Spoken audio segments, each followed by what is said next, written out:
Welcome back to my channel Mitra basic learning hub पर आप सबका स्वागत है। और आइए हेडलाइंस देखते हैं। तबादले में ऑनलाइन और ऑफलाइन दोनों ही विकल्प रखे जाएंगे।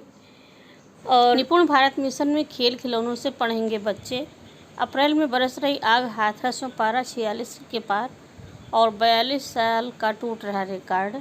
बीटीसी के विभिन्न सत्रों के परीक्षा परिणाम घोषित। तो ये तो थी हेडलाइंस और इनको आप विस्तार पूर्वक वीडियो में देखेंगे। इसके लिए आप वीडियो में अंत तक बने रहें। साथ ही साथ इसी प्रकार के महत्वपूर्ण खबरों से अपडेट रहने के लिए यदि अभी आपने इस चैनल को सब्सक्राइब नहीं किया है तो कृपया सब्सक्राइब भी कर लें, क्योंकि यह चैनल एक ऐसा प्लेटफॉर्म है जिसके माध्यम से आपको बेसिक शिक्षा विभाग की महत्वपूर्ण बातों की जानकारी प्राप्त होती रहेगी। जैसा कि तबादला पर हर किसी की निगाह लगी हुई है, प्रदेश में नई तबादला नीति को अंतिम रूप देने के लिए शासन में भी मंथन जारी है। फिलहाल merit based online transfer system को सभी श्रेणी के पदों पर लागू किए जाने की संभावना कम है। तबादलों में अलग अलग स्तर पर ऑनलाइन और ऑफलाइन दोनों विकल्प रखे जा सकते हैं। गुरुवार को मुख्य सचिव ने ऑनलाइन ट्रांसफ़र को लेकर के अहम विभागों के आला अफसरों के साथ बैठक की। नियुक्ति एवं कार्मिक विभाग ने merit based online transfer system की प्रक्रिया को आगे बढ़ाने के लिए सभी विभागों को नोडल अधिकारी नियमित करने के डेटा फीडिंग के लिए कहा था। परफॉर्मेंस इंडिकेटर तय कर उनसे विभागीय साइट पर अपलोड कर उसका मार्क ट्रायल किया जाना था। लेकिन सिंचाई व जल संसाधन, माध्यमिक शिक्षा, ग्राम विकास, श्रम आदि विभाग एक सप्ताह पहले तक सभी कर्मचारियों का डेटा तक ऑनलाइन अपलोड नहीं कर पाए थे। समूह ग के पदों पर ऑनलाइन प्रक्रिया। बैठक में विभागों ने ऑनलाइन प्रक्रिया को लेकर के अपनी तैयारियां साझा की। मसलन ग्राम विकास विभाग व सिंचाई विभाग के इंजीनियर समेत अन्य पदों पर ऑनलाइन तबादले की प्रक्रिया पहले ही शुरू की जा चुकी है। बेसिक में शिक्षकों के तबादले मेरिट के आधार पर ऑनलाइन होते थे। हालांकि खंड शिक्षा अधिकारी या उससे ऊपर स्तर के पदों पर ये अमल में नहीं आ पाया है। माध्यमिक शिक्षा विभाग व उच्च शिक्षा में राजकीय एडेड में तबादलों शिक्षकों के तबादले ऑनलाइन किए जा चुके हैं, लेकिन माध्यमिक एडेड कॉलेजों में शिक्षकों के लिए ऑनलाइन तबादलों की व्यवस्था कागजों से बाहर नहीं निकल पाई। सूत्रों पर का कहना है कि विभागों की मौजूदा स्थितियों को देखते हुए समूह के पदों पर ही पूरी तरह से ऑनलाइन प्रक्रिया लागू होने की गुंजाइश है। समूह और ख के पदों पर दोनों विकल्प जारी रहने के आसार हैं। कल तक जारी कर ली नीति। कार्मिक विभाग ने अपने 100 दिन के एजेंडे में 30 अप्रैल तक नई तबादला नीति जारी करने का लक्ष्य रखा है। अब इसमें 2 ही दिन बचे हैं। नीति को अंतिम रूप दिए जाने के बाद ही इस पर कैबिनेट की मुहर भी लगनी है। ऐसे में नीति की घोषणा मई के पहले सप्ताह तक भी की सकती है, क्योंकि रविवार तक सभी कैबिनेट मंत्री मंडलों मुख्य सचिव के दौरे पर रहेंगे। 100 दिन की कार्य योजना की ऑनलाइन मॉनिटरिंग करी जाएगी। मुख्य सचिव ने सरकार के 100 दिन के कार्य योजना के अमल को लेकर सभी विभागों के अपर मुख्य सचिवों के साथ बैठक की। उन्होंने कहा कि आला अफसर कार्य योजना की क्रियान्वयन की ऑनलाइन मॉनिटरिंग करेंगे। यूपी में आसमान से बरस रही है आग। अप्रैल में ही 22 साल का टूटा रिकॉर्ड। हाथरस में पारा 46 के पार। हाथरस अलीगढ़। यूपी में मई में शुरू होने वाली गर्मी जो है वो अप्रैल से ही अपने तेवर दिखाने लगी है। अप्रैल में ही आसमान से आग बरसने लगी है। यूपी के कई शहरों में गर्मी का कहर जारी है। दोपहर होते ही लू के थपेड़ों से लोगों को घर से निकलना दूभर हो गया है। दिन पर दिन बढ़ रही सूरज की तपिश के चलते प्रदेश की सड़कों पर भी सन्नाटा छाने लगा है। गर्मी का आलम यह है कि शाम तक लोग घरों से बाहर निकलने में भी हिचकिचा रहे हैं। प्रदेश के शहरों की बात करें तो सबसे ज़्यादा गर्मी का असर हाथरस और आगरा में देखने को मिला है। कानपुर में भी गर्मी चरम सीमा पर पहुंच गई है। हाथरस में गर्मी ने अप्रैल महीने में ही 22 साल का रिकॉर्ड तोड़ दिया, तो वहीं आगरा और अलीगढ़ में गर्मी से लोग बिलबिला उठे हैं।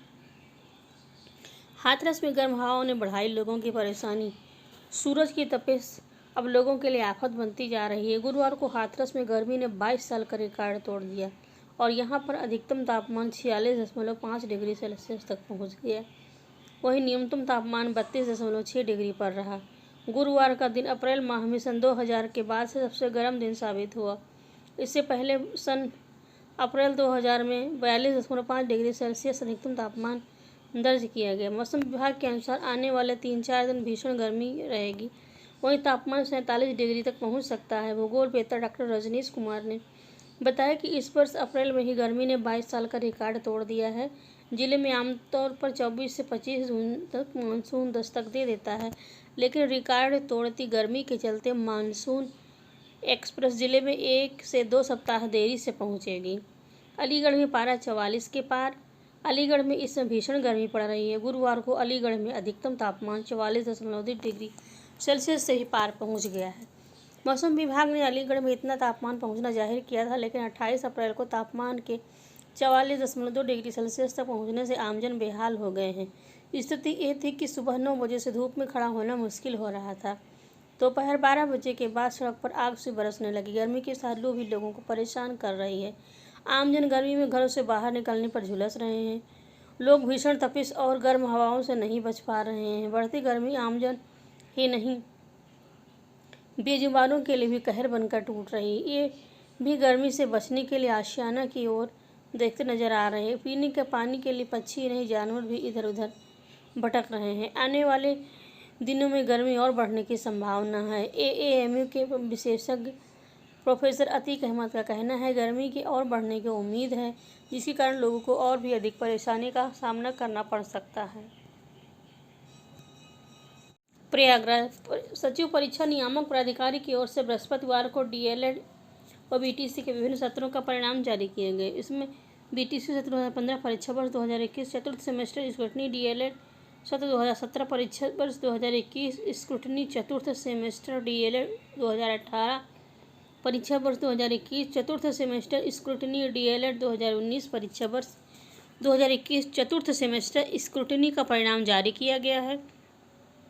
अभ्यर्थी अपने परिणाम वेबसाइट पर जाकर देख सकते हैं। छात्रवृत्ति परीक्षा 2022 की उत्तर कुंजी जारी 1 तक ली जाएगी। आपत्ति प्रयागराज राष्ट्रीय आय एवं योग्यता आधारित छात्रवृत्ति परीक्षा 2022 की उत्तर कुंजी बृहस्पतिवार को दोपहर पर जारी कर दी गई है। सचिव परीक्षा नियामक प्राधिकारी के मुताबिक अभ्यर्थी 1 मई शाम 6 बजे तक उत्तरमाला पर अपनी आपत्ति ऑनलाइन माध्यम से दर्ज करा सकते हैं। सचिव पीएनपी ने बताया कि अभ्यर्थी को आपत्ति के साथ साक्ष्य भी अपलोड कर दिया जाएगा। आपत्ति केवल ऑनलाइन माध्यम से निर्धारित वेबसाइट पर ही स्वीकार की जाएगी। ऑफलाइन माध्यम से भेजी गई आपत्तियों पर किसी तरह का विचार नहीं किया जाएगा। 69,000 सहायक शिक्षक भर्ती मामला। हाईकोर्ट की लखनऊ पीठ ने यूपी सरकार को आदेश दिया है कि 69,000 सहायक शिक्षकों की भर्ती में तैनात बीएड योग्यताधारी अध्यापकों को 6 माह का ब्रिज कोर्स करवाएं। कोर्ट ने कहा कि अगर विभाग इसमें देरी करता है तो ऐसे शिक्षकों की नियुक्ति पर कोई विपरीत असर नहीं पड़ेगा। सरकार या फिर परिषद को हर हाल में याचियों के लिए ब्रिज कोर्स करवाना पड़ेगा। न्यायमूर्ति राजन राय ने यह आदेश पंकज कुमार समेत 10 शिक्षकों की 2 याचिकाओं पर दिया। याचियों की वकील दीपक कुमार के अनुसार एनसीटीई के 28 जून 2018 के गजट आदेश के तहत 69,000 शिक्षक भर्ती में तैनात किए जाने वाले बीएड योग्यताधारक शिक्षकों को 2 साल के अंदर 6 माह का ब्रिज कोर्स करवाए जाने को कहा गया था। याचियों का कहना है कि उन्हें अक्टूबर 2020 में तैनाती मिली, लेकिन अभी तक ब्रिज कोर्स नहीं करवाया गया। इसके लिए उनके इससे हित प्रभावित हो सकते हैं। सरकारी वकील रणविजय सिंह ने कोर्ट को बताया कि 25 अप्रैल को बेसिक शिक्षा परिषद के सचिव ने राज्य सरकार को 6 माह की ब्रिज कोर्स ट्रेनिंग करवाने को लिखा है। कोर्ट ने कहा कि राज्य सरकार याचियों समेत अन्य शिक्षकों को उनकी शुरुआत भारत अभियान के लिए शिक्षक शिक्षिकाओं को दिया जा चुका है प्रशिक्षण। रामपुर बेसिक शिक्षा विभाग के स्कूलों में निपुण भारत अभियान के तहत कक्षा 1 के विद्यार्थियों को खेल खिलौनों से पढ़ाया जाएगा। अभियान की सफलता के लिए सभी प्राथमिक स्कूलों के एक शिक्षक शिक्षिकाओं को प्रशिक्षण दिया जा चुका है। बच्चों की गणित, अंग्रेजी, विज्ञान सहित सभी विषयों में दिलचस्पी बढ़े, इसके लिए निदेशालय ने 25 अप्रैल से निपुण भारत अभियान के अंतर्गत विद्या प्रवेश कार्यक्रम प्रारंभ किया है। आंगनबाड़ी केंद्रों में प्राथमिक स्कूलों में 12 सप्ताह तक खेल की गतिविधियों के माध्यम से पठन पाठन होगा। इसके लिए उन्हें पूर्व में ही खेल खिलौनों, किट और चार्ट पोस्टर दिए जा चुके हैं। जिला समन्वय प्रशिक्षण भोरा सिंह ने बताया कि प्रत्येक प्राथमिक एवं कंपोजिट विद्यालयों में प्रशिक्षण दिया जा चुका है। अभियान के क्रियान्वयन को निगरानी के लिए जिला में ब्लॉक स्तर पर कमेटियां बनाई जा चुकी हैं। चहक कार्यक्रम के जरिए पहली बार स्कूल जाने वाले बच्चों को स्कूल में घर जैसा माहौल देने के लिए खेल खिलौने और गतिविधियों के माध्यम से बच्चों को पढ़ाया जाएगा। शिक्षक उन्हें गतिविधि से शिक्षित करेंगे। गाँव के पढ़े लिखे अभिभावकों को शिशु मित्र बनाया जाएगा। 3 माह तक यह कार्यक्रम चलेगा।